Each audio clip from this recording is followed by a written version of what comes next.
పట్టణంలోని PMJ jewellery దుకాణంలో భారీ దొంగతనం జరిగింది. ఉదయం 10 గంటలకు దుకాణంలోకి ప్రవేశించిన దుండగులు కాల్పులు జరిపి ఈ దొంగతనానికి పాల్పడ్డారు. పోలీసులు తెలిపిన వివరాల ప్రకారం నగరంలోని పీఎంజే జ్యువెలరీ దుకాణంలోకి తుపాకులతో 6 దుండగులు ప్రవేశించారు. జ్యువెలరీ దుకాణం వద్ద ఉన్న భద్రతా సిబ్బంది వారిని నిర్వహించే ప్రయత్నం చేశారు.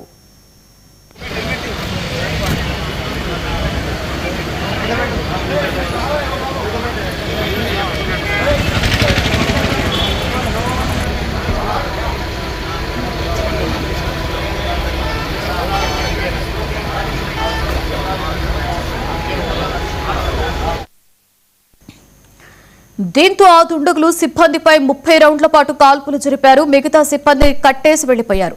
ఈ కాల్పుల్లో 3కి గాయాలు కాక వారిని సమీపంలోని ఆసుపత్రికి తరలించారు. పరిస్థితి విషమంగా ఉన్న వారిని హైదరాబాద్ కి తరలించారు. సమాచారం తెలియగానే పోలీసులు సంఘటనా స్థలానికి చేరుకున్నారు. కేసు నమోదు చేసుకుని దర్యాప్తు చేస్తున్నారు. మరోవైపు విషయం తెలుసుకున్న కేంద్ర మంత్రి బండి సంజయ్, మాజీ మంత్రి గంగుల కమలాకర్ హుటాహుటిన ప్రమాదం జరిగిన ప్రాంతానికి వెళ్లారు. ప్రమాదం జరిగిన తీరును అడిగి తెలుసుకున్నారు.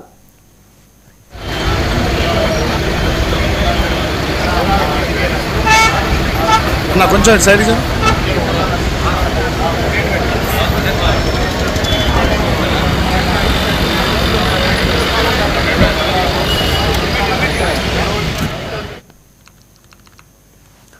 రెడ్డికి ఇదే అంశం మీద మరింత సమాచారాన్ని మా ప్రతినిధి రిషికేష్ లైవ్ లో అందిస్తారు. రిషికేష్, చెప్పండి, ఏంటి కరీంనగర్ పట్టణంలోని ఈ పీఎంజే జ్యువెలరీ షాప్ లో ఒక సినీ పక్కీలో అంటే దుండగులు రావడము, అక్కడ ఉన్న వారిని కట్టేయడము, అలాగే తుపాకులతో వచ్చి అక్కడ ఉన్నటువంటి సిబ్బంది అందరినీ కూడా భయపెట్టి జ్యువెలరీ దొంగతనం చేయడం అనేది నిజంగా కూడా ఒక సినీ పక్కీలాగానే అనిపిస్తుంది. అయితే ఈ నేపథ్యంలో పోలీసులు కూడా అక్కడికి చేరుకున్న తర్వాత కొన్ని వివరాలు అయితే వెల్లడించడం జరిగినట్లు తెలుస్తుంది. ప్రస్తుతానికి పరిస్థితి ఏంటి అండ్ ఓవరాల్ డీటెయిల్స్ ఏంటి రిషికేష్? లక్ష్మి, కరీంనగర్ లో జరిగినటువంటి కాల్పుల ఘటన మీద దర్యాప్తు అయితే కొనసాగుతుంది. దాదాపుగా 2 గంటల నుంచి కూడా కమిషనర్ సిపి గౌష్ ఆలం పూర్తిగా పర్యవేక్షిస్తున్నటువంటి పరిస్థితి. ఒకసారి మనం చూసినట్టయితే పిఎంజే జ్యువెలరీ, ఇక్కడ ఇది భారీ నగల షాప్ గా మనం చెప్పొచ్చు. కరీంనగర్ లోనే ఈ నగల షాప్ లోనే ఈ రోజు ఉదయం 10:45 సరిగ్గా షాప్ తీసిన తర్వాత ఈ యొక్క భారీ లూటీ జరిగింది. ఈ లూటీ జరిగినటువంటి పరిస్థితి మనం ఒక్కసారి గమనించినట్లయితే, ఒక్కసారి షాప్ లోపలి భాగాన్ని మనం చూడొచ్చు. అక్కడ ఉన్నటువంటి ప్రతి పార్ట్ ఏదైతే మనం ఒక్కసారి చూడొచ్చు. షాప్ లో ఉన్నటువంటి అంటే ప్రతి ఆభరణానికి సంబంధించినటువంటి డిస్ప్లేకి సంబంధించినటువంటి అంశంలో ఒక్క ఆభరణం కూడా లేదు. పూర్తిగా షాప్ అంతా రక్తసిక్తమైనటువంటి పరిస్థితి. దుండగులు దాదాపుగా 8 రౌండ్లకు పైగా కాల్పులు జరిపినట్టుగా తెలుస్తోంది. అయితే ఈ పిఎంజే జ్యువెలర్ హోల్సేల్ రిటైలర్ గా కూడా, ఈ యొక్క భారీ డీలర్ గా కూడా, బంగార వ్యాపారంలో డీలర్ గా కూడా మనకు తెలుస్తోంది. ఈ నేపథ్యంలో ఈ ఘటన అనేటువంటిది కరీంనగర్ ను ఒక్కసారిగా ఉలిక్కి పడేలా చేసింది. ఒక్కసారి మనం చూసినట్టయితే పిఎంజే జ్యువెలర్ ఇక్కడ హోల్సేల్ డీలర్ గా ఉన్నారు. ఇందులో 10:45 సరిగ్గా ఉదయం షాప్ తీసిన తర్వాత 5 నిమిషాల వ్యవధిలోనే దాదాపుగా 5 వ్యక్తులు 2 వాహనాలు బైక్ల పైన వచ్చి లోపలికి వచ్చినట్టుగా సిబ్బంది చెప్తా ఉన్నారు. సిబ్బందితో తొలుత తమకు 20 గ్రాముల టైల్ కావాలంటూ కూడా అడిగారు. ఆ తరువాత ఒక్కసారిగా వారిపైన తెగబడ్డటువంటి దుండగులు వారిని కట్టేసి భయభ్రాంతులకు గురి చేసి వారిపైన కాల్పులు కూడా జరిపారు. ఆ విజువల్స్ లో మనం స్పష్టంగా చూడవచ్చు. 99 టీవీకి సంబంధించినటువంటి చేతిలో లోపల జరిగినటువంటి రాబరీకి సంబంధించిన విజువల్స్ అక్కడ చూడొచ్చు మనం. అందులో ఒక ఆంజనేయ స్వామి మాల వేసుకున్నటువంటి సిబ్బంది కూడా ఉన్నారు. దాదాపుగా అక్కడ ఉన్న సిబ్బంది పైన కాల్పులు జరిపారు. ఇందులో ముస్తాక్, ఎవరైతే స్టోర్ కి సంబంధించినటువంటి మేనేజర్ ఉన్నాడో, ఆయన తీవ్రంగా గాయపడ్డట్టుగా తెలుస్తోంది. 4 ఇప్పటికే ప్రైవేట్ ఆసుపత్రికి తరలించారు. ఇందులో 3 పరిస్థితి బాగానే ఉన్నా ఒక్క ముస్తాక్ పరిస్థితి కొంత విషమంగా ఉన్నట్టుగా కూడా చెప్తా ఉన్నారు. ఇప్పటికే దీనికి సంబంధించి అంటే భారీ లూటీ జరిగినట్టుగా కూడా మనకు తెలుస్తుంది. 4 నుంచి 5 కోట్లకు పైగా ప్రాపర్టీ, అంటే దీనికి సంబంధించినటువంటి జ్యువెలరీకి సంబంధించినటువంటి ఆభరణాలు కావచ్చు, గోల్డ్ కావచ్చు, రాబరీకి జరిగినట్టుగా తెలుస్తా ఉంది. 20 నిమిషాల్లోనే ఈ భారీ స్టోరీ చేశారు. 5 పాల్గొన్నట్టుగా మనకు తెలుస్తా ఉంది. ఇప్పటికే ఈ అంశాలకు సంబంధించి 4 బృందాలుగా ఇప్పటికే ఏర్పడి దర్యాప్తు కొనసాగిస్తా ఉన్నారు. ఇప్పటికే మినిస్ట్రీ ఆఫ్ హోమ్ అఫైర్స్ కి సంబంధించినటువంటి ప్రత్యేకమైనటువంటి క్లూజ్ టీమ్ కావచ్చు, అదేవిధంగా పూర్తిగా ఇక్కడ ఉన్నటువంటి సీన్ ఆఫ్ అఫెన్స్ కి సంబంధించిన ప్రతి ఒక్క ఎవిడెన్స్ ని కలెక్ట్ చేసే పనిలో పోలీస్ యంత్రాంగం మొత్తం, కరీంనగర్ పోలీస్ బృందం మొత్తం ఇక్కడే ఉంది. కరీంనగర్ సిపి గౌశాలం ప్రత్యక్షంగా పర్యవేక్షిస్తున్నారు. మొత్తం కూడా each and every forensic van కూడా ఇక్కడికి వచ్చింది. ఇక్కడ నుంచి నేరుగా మల్కాపూర్ నుంచి సిరిసిల్ల వైపుగా వెళ్ళినట్టుగా కూడా ప్రాథమిక సమాచారం మనకు అందుతా ఉంది. ఇక్కడ వాడినటువంటి పిస్తల్ కి సంబంధించినటువంటి మనం చూసినట్టయితే ఈ యొక్క మారణాయుధాలకు సంబంధించి ఇవి కంట్రీ మేడ్ కానట్టుగా తెలుస్తోంది. అయితే ఇవి ఎక్కడి నుంచి వచ్చాయి, దీనికి సంబంధించిన మ్యాగజైన్ కావచ్చు, షెల్ కావచ్చు, ఇవన్నీ కూడా పూర్తిగా ఎక్కడి నుంచి వీరు సేకరించారు, దీనికి సంబంధించి కొంతమంది మనం అనుభవజ్ఞులను అడిగి తెలుసుకున్న సమాచారం ప్రకారంగా ఇవి కంట్రీ మేడ్ గా తెలుస్తోంది. అంటే ఈ ఆయుధాలను కూడా వారు తయారు చేసుకుని వచ్చినట్టుగా, ఇక్కడ రెక్కి నిర్వహించినట్టుగా కూడా మనకు తెలుస్తా ఉంది. ఈ నేపథ్యంలో ఈ ఘటనకు సంబంధించి దర్యాప్తు తర్వాత చాలా సంచలనమైన విషయాలు వచ్చే అవకాశం ఉంది. కేంద్ర మంత్రి సంబంధించినటువంటి బండి సంజయ్ కార్యాలయానికి కావచ్చు, నివాసానికి కేవలం 100 నుంచి 150 మీటర్ల దూరం మాత్రమే ఉంటుంది. ఈ నేపథ్యంలో ఈ ఘటన అత్యంత ప్రాధాన్యత సంతరించుకున్నటువంటి నేపథ్యం, పూర్తిగా ఒక ఆందోళన వాతావరణంలో కరీంనగర్ ఉంది ప్రస్తుతం. ఇక్కడ మనం ఒక్కసారి గమనించినట్టయితే ఆ లోపలి భాగాలు మనం చూడొచ్చు, లోపల దృశ్యాలు మనం చూడొచ్చు. సరిగ్గా 11:09 దుండగులు బయటకు వచ్చేసారు. సిపి గౌశాలం బయటకు వస్తున్నటువంటి పరిస్థితి. సార్, ప్రైమరీగా ఏమైనా తెలిసిందా సార్?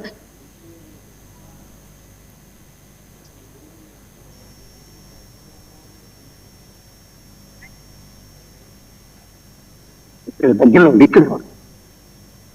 ఇక్కడనే ఉండు. Okay sir, okay okay.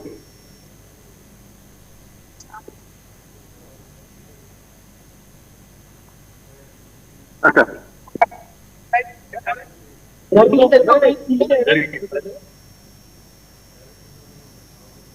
ఇట్లా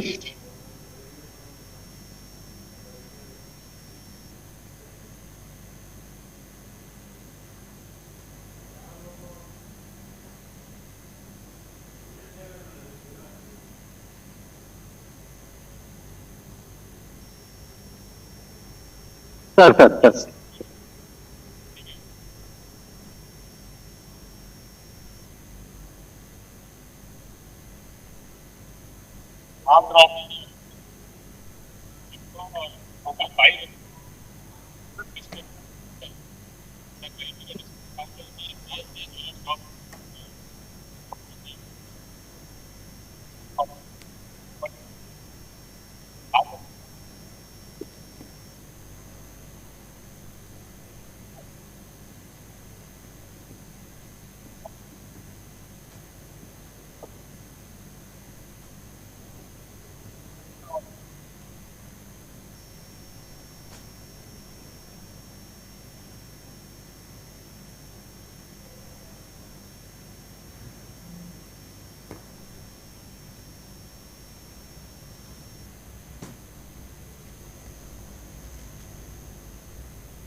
not out of date.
Sir మీరు సిస్టమ్ చూసింది కదా సార్, దాన్ని బట్టి ఇవన్నీ కంట్రిబ్యూట్ గా చెప్తున్నారా సార్? ఎట్లా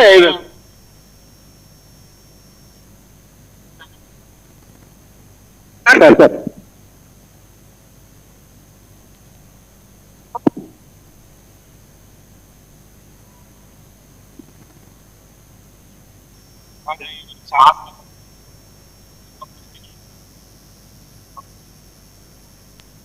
సార్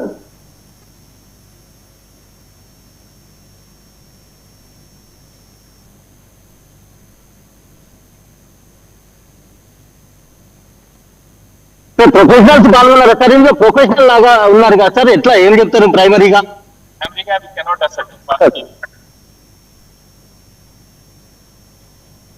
నిన్న నాటకం చేశారు.